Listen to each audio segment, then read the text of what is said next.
Good afternoon, everyone. Thank you very much for coming to my presentation. Let me introduce myself. I am Cesar Ramirez, and I am a lawyer working for an international law firm. Today, I would like to give you a general overview of the growing and really broad area of trademark law. So I'll be addressing three main points, and the first one is going to be what we protect when we say trademarks and what we actually mean by the word trademark. The second point will be why we care about trademarks and why we should be concerned with trademarks.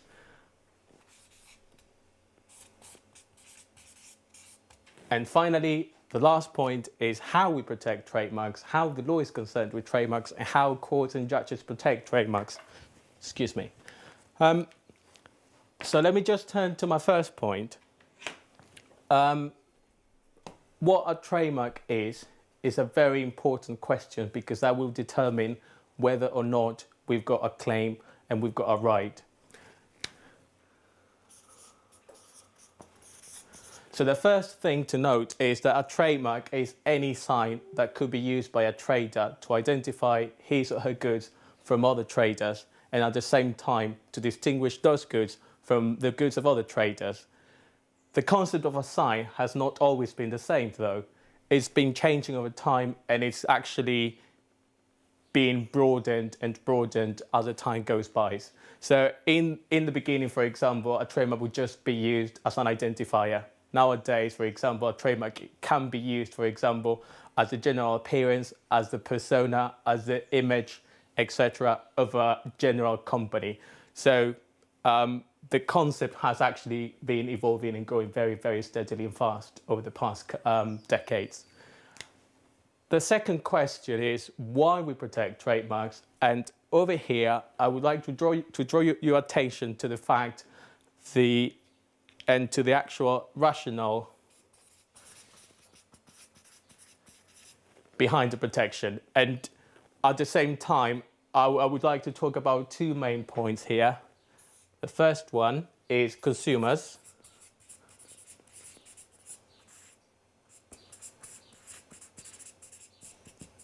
While the second one is the information. So the reason why we protect trademarks is because they are supposed to be carriers of information that tell the consumer where the goods come from, and at the same time, they reassure the consumer that the goods they are buying, he or she is buying, come from the same undertaking, from the same origin, and it's a constant quality. So rather than me going into a supermarket and trying to find out whether or not those goods are actually of a good quality, the quality I expect, I can just use the trademark and always expect the same quality with confidence. So that is the rationale of the main protection for trademarks. Finally, this point brings me to my third point, which is and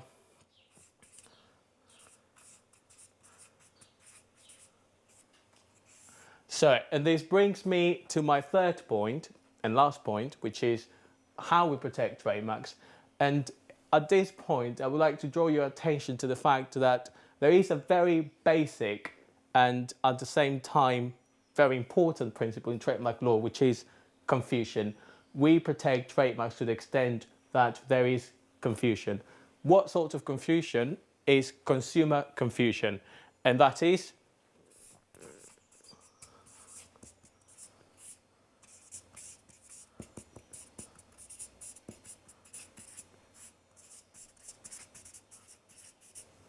not only if the consumer is confused as to the origin of the goods, but also if the consumer is confused as to the fact that the goods may be affiliated or could be endorsed or sponsored by the producer. So this third point brings me to the end of my presentation.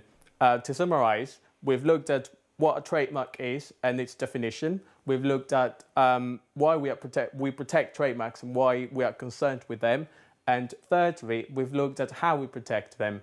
So I hope and I trust that this has given you a really good insight into what trademark law is, and that it might be thought-provoking for you.